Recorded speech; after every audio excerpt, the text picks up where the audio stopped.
అందరికీ జై శ్రీరామ్, జై రైతన్న. భారతదేశంలో పిఎం కిసాన్ అనేది చాలా ఇంపార్టెంట్గా మారబోతా ఉంది. పిఎం కిసాన్ వల్ల ఎన్ని లాభాలు, అసలు పిఎం కిసాన్ కోసం నేను ఇంతగానం ఎందుకు మొత్తుకుంటా ఉన్నా అనేది ఈ వీడియోలో మనం చాలా స్పష్టంగా మాట్లాడుకుందాం. ముఖ్యంగా పిఎం కిసాన్ వల్ల ఒక 2-3 లాభాల గురించి చెప్తా. బగ్గద్దు 2-3 లాభాల గురించి మాత్రమే చెప్తా. చెప్పిన తర్వాత పిఎం కిసాన్లో మనం ఎటువంటి రూల్స్ పాటించాలనేది కూడా షార్ట్ కట్లా మన ఎన్నుకున్నటువంటి పలక మీద మంచిగా రాసి పద్ధతిగా చూపించబోతా ఉన్నా. నాకు ఎక్కతక్క తెలుగు అయితే మంచిగా రాదు. వీడియో కింద ఐ బటన్ ప్రెస్ చేసి ఛానల్ సబ్స్క్రైబ్ చేసుకొని గుంపులో గోవిందం లేక అన్ని గుంపులలో షేర్ చేయండి. తెలుగు రాకపోయినా మీకోసం ఒకటి పిఎం కిసాన్ మనం పొందాలి. పిఎం కిసాన్ ఇది ఒకటి. దీంట్లో మనము ఎలిజిబుల్ ఉంటేనే రెండవది దాన్ని ఏమంటారు, కిసాన్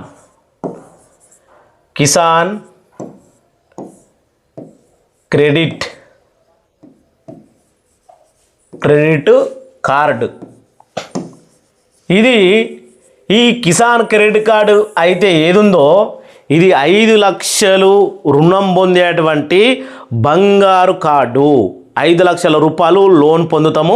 అది మన ఛానల్లో వీడియో ఉంది. ఆ వీడియోని మీరు వెళ్ళి చూడరు, ఎట్లా దరఖాస్తు చేసుకోవాలి ఏంది అనేది. 5 లక్షల రూపాయలు మనం పొందుతాం. 5 లక్షలు మామూలు ముచ్చట కాదు. మరి ఈ కార్డు మనకి ఇవ్వాలంటే పిఎం కిసాన్లో మనం ఉండాలి. దాని నుంచి దీనికి లింక్ ఉంటుంది. ఓకేనా? తర్వాత మూడోది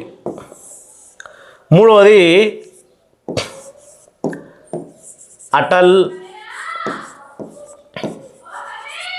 పెన్షన్ యోజన. అటల్ పింఛన్ యోజన ఇది ఏం చేస్తుంది రా నాయన అంటే నెలకు 5,000 రూపాయల వరకు మనము పింఛన్ తీసుకునే అవకాశం అటల్ పింఛన్ యోజనలో ఉన్నది. ఈ మూడే చాలు. ఇప్పుడు పిఎం కిసాన్లో నువ్వు సంవత్సరానికి 6,000 రూపాయలు తీసుకుంటా ఉంటావు, ఇదొకటి. దీని నుంచి 5 లక్షల రూపాయలు, దాని నుంచి నెలకు 5,000 నుంచి 10,000 కూడా ఉన్నది పింఛన్. దీంట్లో 10,000 మనం కట్టుకునే స్తోమత ఉంటే నెలకు 10,000 పింఛన్ పొందే అవకాశం కూడా అటల్ పింఛన్ యోజనలు ఉన్నది. ఇంకా ఇది కాకుండా మనకు సంబంధించి ఇంకా చాలా ఉన్నాయి. కాబట్టి ప్రతి ఒక్కరు ఇప్పుడు మళ్ళా ఏంటి అంటే పిఎం కిసాన్లో ఉంటేనే ఈ 5 లక్షల కార్డు, ఇదే పిఎం కిసాన్లో ఉంటేనే అటల్ పింఛన్ యోజన, లేకపోతే ఏమీ రావు. ఇప్పుడు పిఎం కిసాన్ ఎంత ముఖ్యం అనేది మీకు అర్థమైంది కదా. దానికి ఉన్నటువంటి వాల్యూ, దానికి ఉన్నటువంటి కథాకారకం అర్థమైందా. ఇప్పుడు ఏమేం పద్ధతులు పాటించాలి, పిఎం కిసాన్లో మనం ఎలిజిబుల్ ఉండాలంటే అని పూర్తి విషయాలు తెలుసుకుందాం. దయచేసి ప్రతి ఒక్కరు వీడియోని ఎండ్ వరకు చూస్తే ఇటువంటి ఇంట్రెస్టింగ్ విషయాలు కూడా మనం తెలుసుకోబోతూ ఉంటాం. తీసేస్తున్నా మరి మలిపేస్తున్నా, పలక మీద మలిపేసాక మళ్ళీ పురాణం లేక లొల్లిపెట్టద్దు. ఇక అయిపోయింది. ఇప్పుడు పిఎం కిసాన్ దీనికి సంబంధించినటువంటి రూల్స్, కిసాన్ రూల్స్ అన్నట్టు. ఈ రూల్స్ ఏంటిరా నాయన అంటే మనం పాటించాం అయినా కానీ చెప్పాలి. ఎందుకంటే దీనివల్ల ఎన్ని బెనిఫిట్స్ ఉన్నాయో మనం చూసాం కదా, కాబట్టి చెప్పాలి. ఒకటోది దాన్ని ఏమంటారు,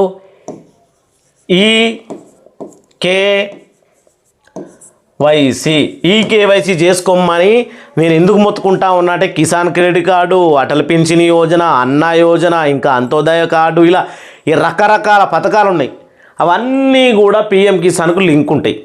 కానీ మనము పిఎం కిసాన్ అంటే సంవత్సరానికి 6,000 రూపాయలు ఇచ్చే అద్దపెట్టినే కదా అనుకుంటాం. అద్దపెట్టి కాదు, ఇది బంగారు పెట్టి. కాబట్టి ఈకేవైసీ అనేది చేసుకోవాలి. ఏడ చేసుకోవాలి, సిఎస్సి సెంటర్కి పోయి ఓన్లీ పట్టా పాస్బుక్ ఆధార్ కార్డు తీసుకొని పోయి 50 రూపాయలు ఈడ ఈ సిఎస్సి సెంటర్లో, అంటే మీ సేవ లెక్క అన్నట్టు, ఈడ 50 రూపాయలు కడితే మనకు ఏమున్నది, ఈడ ఈకేవైసీ ఆడ కంప్లీట్ చేస్తారు. తీసుకుపోయేది 2 తీసుకుపోవాలా. ఏంటిది, భూమి పట్టా పాస్బుక్, ఆధార్ కార్డు, ఆ భూమి యజమాని ఆయన తీసుకొని పోయి ఇది పూర్తి చేసుకోవాలి. ఇది అయిపోయిన తర్వాత రెండోది రెండవది ఏది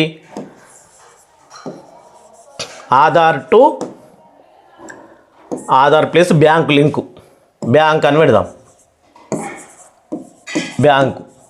దీనికి ఆధార్ టు బ్యాంకు లింక్ ఇట్లా ఉండాలి. కానీ ఎందుకు ఉండాలి అని అంటే ఈ మధ్య మాయగాళ్ళు దోపిడిగాళ్ళు ఎక్కువైపోయినరు. లక్షలు సంపాదిస్తూ ఉన్నారు, లక్షలు బ్యాంకులలో ట్రాన్స్ఫర్ చేసుకుంటూ ఉంటారు. కానీ పిఎం కిసాన్ కార్డుకి వచ్చి మళ్ళీ అప్లై చేసుకుంటారు. ఎందుకంటే కిసాన్ క్రెడిట్ కార్డు కావాలి, వాళ్ళకు అటల్ పింఛన్ యోజన కావాలి, మళ్ళీ అన్న యోజన కావాలి, ఇంకా చాలా పథకాలు ఉన్నాయి. కాబట్టి అవన్నీ కావాలంటే పిఎం కిసాన్లో ఎలిజిబిలిటీ ఉండాలి.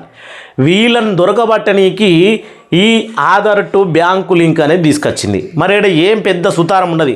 బ్యాంకు పాస్బుక్ ఆధార్ కార్డు తీసుకొని పోతే అనాదనం ఫారం మీద మనం ఇట్లా వాళ్ళు నింపేస్తారు. బ్యాంకు వాళ్ళు ఒక సంతకం పెట్టేసి అది ఇచ్చేస్తే 24 గంటలల్లో ఆధార్ టు బ్యాంకు లింకు అయిపోతుంది. ఇది పెద్ద పని లేదు. పని లేని పాసవల్ల దాసుడు పంచల పన్న కూర్చొని పంచాలు చేసిండట ఎన్నికటికి నాటువంటోడు. ఇగో మన కథలు అట్లుంటాయి. ఇవి చేసుకొని రా అంటే మనకి పంచల పన కూర్చొని రీల్స్ ఒత్తుకుంటా ఉంటాం. ఇది అన్నట్టు. ఇక మూడోది చూద్దాం. మూడోది ల్యాండ్ వెరిఫికేషన్. ల్యాండ్ ఎంక్వైరీ అనుకో, వెరిఫికేషన్ రాద్దాం. వెరిఫికేషన్ ఇదేంటిదంటే నీ భూమి ఆడ ఉన్నది. కొందరు భూమి లేకుండానే భూమి చూపిస్తూ ఉన్నారు. నీ భూమి ఏ రాష్ట్రంలో ఉంది, ఏ జిల్లాలో ఉంది, ఉంటే ఏ గ్రామంలో ఉంది, ఏ మూలకు ఉంది, దాని సర్వే నెంబర్ ఎంత అనేది ఈ ల్యాండ్ వెరిఫికేషన్. ల్యాండ్ వెరిఫికేషన్ మరి అన్న పోయి ఆకాశంలో చేసుకోవన్నా, లేకపోతే ఎక్కడికైనా పార్లమెంట్లోకి పోయి చేసుకోవన్నా, అసెంబ్లీ చేసుకోవన్నా కాదు. ఓన్లీ ఎంఆర్ఓ ఆఫీస్లో ఏఈఓ అని ఉంటాడు. ఏఈఓ లేకపోతే ఏఓ, ఈ అగ్రికల్చర్ ఆఫీసర్ దగ్గరికి పోతే ఈ ల్యాండ్ వెరిఫికేషన్ ఆటోమేటిక్గా అయిపోతుంది. ఆటోమేటిక్గా పట్టా పాస్బుక్ తీసుకొని పోయి వీళ్ళ దగ్గర పూర్తిగా ఈ యొక్క ల్యాండ్ వెరిఫికేషన్ చేయాలి బాబు, మా ల్యాండ్ చూపిస్తలేదు, పిఎం కిసాన్ డబ్బులు వస్తలేవు అని చెప్తే వాళ్ళు చేసిస్తారు, అయిపోతుంది. కానీ మనం వీడికి కూడా పోము. మన మండల ఆఫీసులో మన దగ్గరనే ఉన్నటువంటి మండల ఆఫీస్ అగ్రికల్చర్ ఆఫీసర్ దగ్గర కూడా పోము. ఇది కథ. ఇది కాగా నాలుగోది ఆధార్ హిస్టరీ. ఆధార్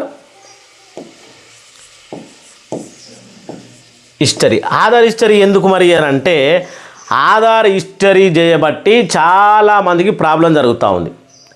ఆధార్ హిస్టరీలో ఫస్ట్ ఒక పేరు ఉంది, తర్వాత ఇంకో పేరు ఉంది, తర్వాత ఇంకో పేరు ఉంది, తర్వాత ఇంకో పేరు ఉంది. పిఎం కిసాన్లో నువ్వు దరఖాస్తు చేసుకునేటప్పుడు ఏ పేరు ఉంది, అది ఆధార్ కార్డుకి మ్యాచ్ అవుతుందా లేదా అనే దాన్ని చూయించుకోనికి ఆధార్ హిస్టరీ ఎగ్జాంపుల్గా అక్కడ ఇవ్వాలి. ఎప్పుడు నువ్వు పిఎం కిసాన్ కోసం దరఖాస్తు చేసుకునేటప్పుడు, దరఖాస్తు చేసుకుంటా చూడు, అప్పుడు ఇవ్వాలి. దరఖాస్తు చేసుకునేటప్పుడు ఆధార్ హిస్టరీ ఇచ్చి ఈకేవైసీ, అలాగే bank to Aadhaar link, land verification ఇవన్నీ చేసుకొని ఆ దరఖాస్తు అనేది చేసుకోవాలి. పాతోళ్ళు అయితే ఇవి చేసుకోవాలి, కొత్త వాళ్ళు అయితే అవన్నీ దరఖాస్తు చేసుకొని ఇవన్నీ క్లారిటీ చేసుకోవాలి. ఇంకో విషయం పెద్ద ముచ్చడి ఏంటంటే ఏడ చెప్పదా మన జాగం లేదు. ఫోన్ నంబర్ ఈ ఫోన్ నంబర్ కాడికి వచ్చే వరకల్లా ఏం చెప్తున్నారు అంటే, ఇగో పిఎం కిసాన్ రూల్స్లో ఈకేవైసీ పోయినప్పుడు ఒక phone number, bank to Aadhaar link పోయినప్పుడు ఒక ఫోన్ నంబరు, ల్యాండ్ వెరిఫికేషన్ పోయినప్పుడు ఒక ఫోన్ నంబర్.